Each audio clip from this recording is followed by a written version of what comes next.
Alright everybody, welcome back. It is Alex Lovehall, the fighting gamer, and today's episode, I was trying to do the pointing thing, but this and all this, it didn't really work. If you want to know why I'm doing this, just watch episode 1.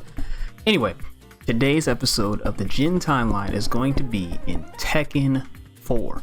This is my first Tekken game that I've ever played. So there's a little bit of nostalgia bait here, there's a little bit of, ooh, but even though it might not be the greatest, I still, you know what I mean? And even with that said, like, let's just rip the bandit off right now. The gameplay doesn't hold up that well. Right, it does try some new things. It does add some elements that other Tekkens will kind of incorporate better, like, you know, different terrains on the stages. That uneven terrain shit, I'm not a fan of it. The forest level with the tree and the log and the water and the different rocky type of shit, it's cool to look at, but to play, nah, I'm good. The mall stage, again, looks cool. Great concept. By the way, who even knows what a mall is in 2024 if you didn't grow up with it? That's a scary thought. Movement. The movement in Tekken 4,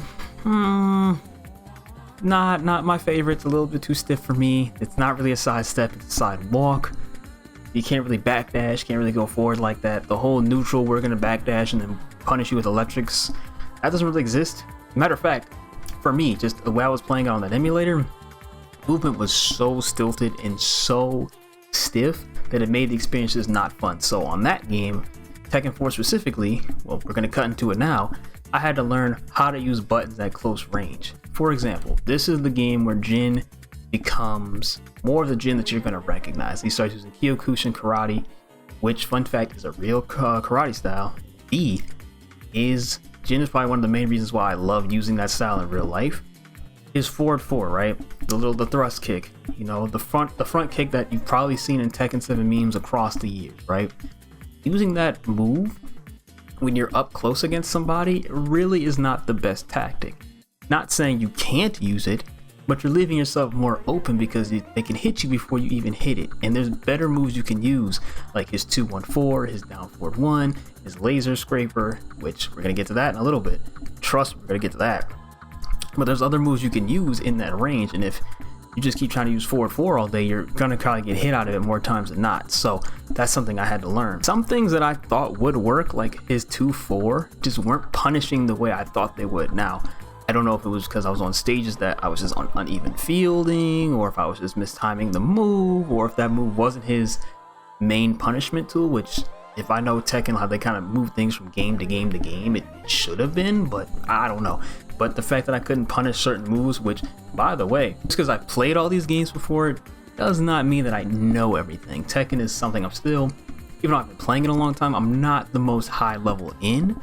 So when, like, you take away something that is basic for me as a little movement I do have, or the punishments that I do know how to do, and I can't do those as consistently,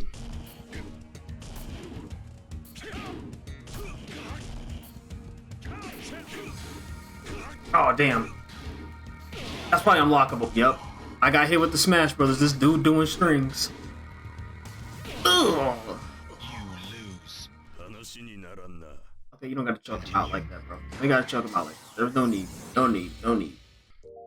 Now the game becomes even more not fun because movement is stiff and I can't punish things. So if somebody makes a mistake, if I block a move or, you know, whatever, I can't punish it. Now I'm just like, what the fuck do I do? I kind of touched on this a little bit earlier, but up close offense in this game matters a lot because, again, like I said, movement is nerfed. So you can't do the whole backdash, and I can't whiff punish, and I can't sidestep moves when I'm up close and personal, at least from my experience. So just knowing, okay, this is my 2-1-4, which I can't delay the 4 on the 2-1 as much, so just knowing how to do 2-1-4 and then using my down forward 1-4, which the kick is different than in future Tekken games, so I wasn't used to that part that much.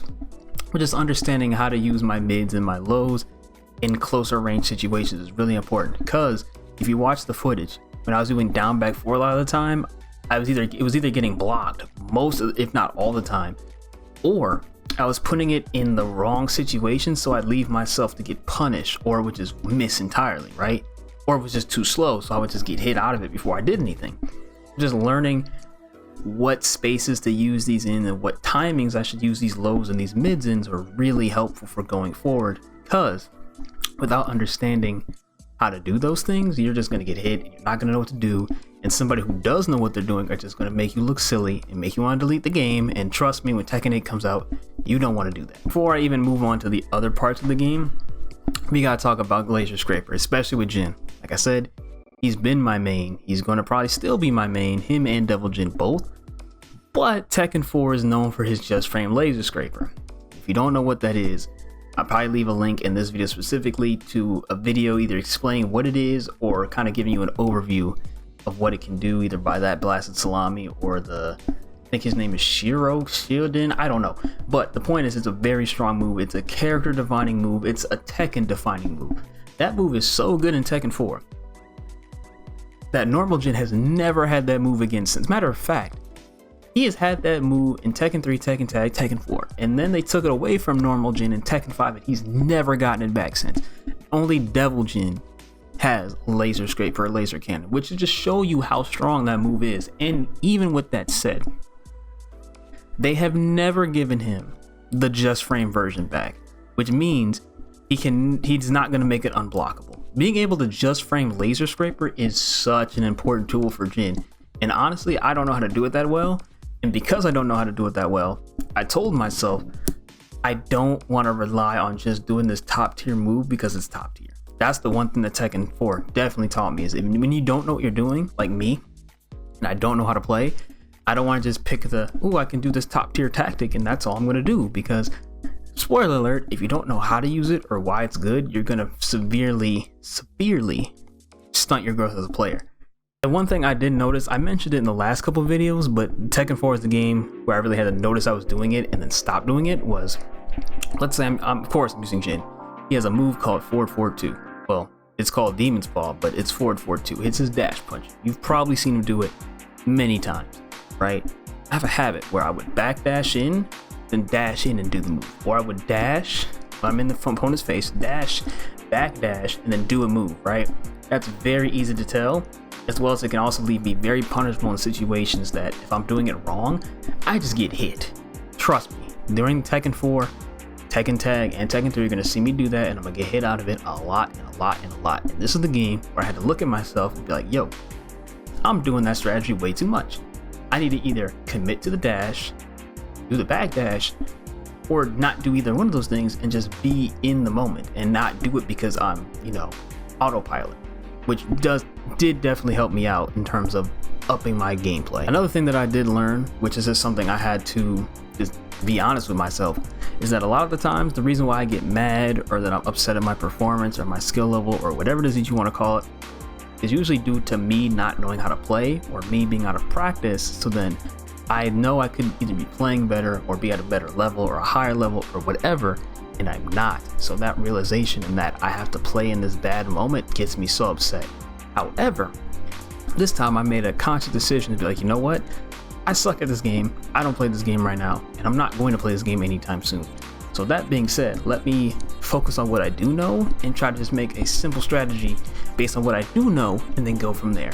Now, 100% of the time, like, did I do it every single match, every single round from that point forward? No, I didn't, but I was trying to get there, and I can say I made progress doing that than if I didn't make that distinction at all. I will say, the vibe of Tekken 4 is immaculate. Like, you already know about the soundtrack, you know about the beach song, you know about Authentic Sky, you know about the stages of the game, you know how the game looks, and that is honestly second to none. Tekken 4 might have some of the best aesthetics in the entire series, especially with the way the music blends and is more like futuristic, and then you got the intro, which is like kind of like a sci-fi action movie sort of vibe with Kazuya and the camera and with the fog and everything. So there's definitely moments that this game does better, especially when we get to the ending, or I should say the end fights, where you have Jin's locked up, he's chained up, and this could get real Diddy-fied, you know what I'm saying? I had to throw one of those shots in there, right? But we have Kazuya and Heihachi, they're walking into the dojo, and you see Kazuya reenacting my mental state when he's just shouting at Jin, or Jin's shouting at himself, I don't know, but they're in the dojo, and then Jin, gets off this fucking shit, and he's like, yo, you gotta die, my guy, right? that feels like really sick. Like just being in a Japanese dojo with your family members and y'all just duking it out 1v1. Well, I guess 1v1v1, realistically speaking. It just, that's a moment that older Tekken games hasn't had, because the story actually played a major part in the actual gameplay presentation, right? Like you were supposed to fight Kazuya as Jin, but you don't because you get locked up, and then you get to fight him in the dojo and you don't get to change your costume. Your costume's already picked for you because that's the one that was in the cutscene. So just little touches like that really kind of help sell the fact that Tekken is trying to, or Tekken 4 is trying to make its story more engrossed into its gameplay, which I personally appreciate. And unfortunately, this is going to be the last game where you had the katas and the enbus. And when I was maybe a year or two ago, that's when I really started to learn these two Kyokushin katas. I don't remember the names, but I want you to know they are real. You can go on YouTube and look them up right now, and you can practice them right now, and you can learn how to do them right now, which is, again, further testament to how good the motion capture and the authenticity and the accuracy of these martial arts, especially the actors that they get, as well as the actual martial arts they get for the motion capture, how it's actually legitimately real martial arts, right? And if you've never seen these two, I'm going to put links to them down below, as well as showcase you my reaction to the first one, and then as a special treat at the end, I'm going to react to the second one for you as well. Questions, comments, concerns.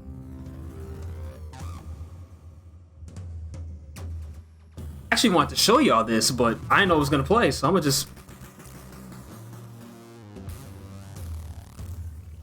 Ooh, I love this Embu so much. Ooh, what? A turn? Anyway, I'm not gonna do it.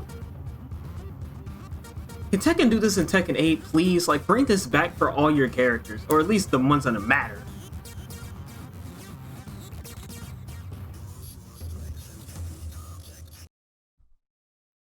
Well, I mean, I accidentally cut the recording, so what we're gonna do is we're just gonna transition to right where this is. So hold on, and boom. All right, look, this is a real kata. Look at how this looks realistic, doesn't it? This looks like somebody really performed kata in real life, and it just gives more weight and more, I guess, humanity to these characters besides them just being characters in a fighting game. You're connect. Like, look at. I'm gonna just be quiet for a second. Do you hear the sound effects like somebody's really sliding their feet on the ground and the rustling of the cloth of the gi itself? Like, I'm telling you, just moments like that. Matter of fact, you know what? If y'all want to see me break down the envus and the katas of the old school Bandai Namco games, let me know in the comments below by saying breakdown. You know what I mean? Or frame data. Just say frame data. Frame data or breakdown. Then I know that you A, got to the end of the video, and B, that you want to see that.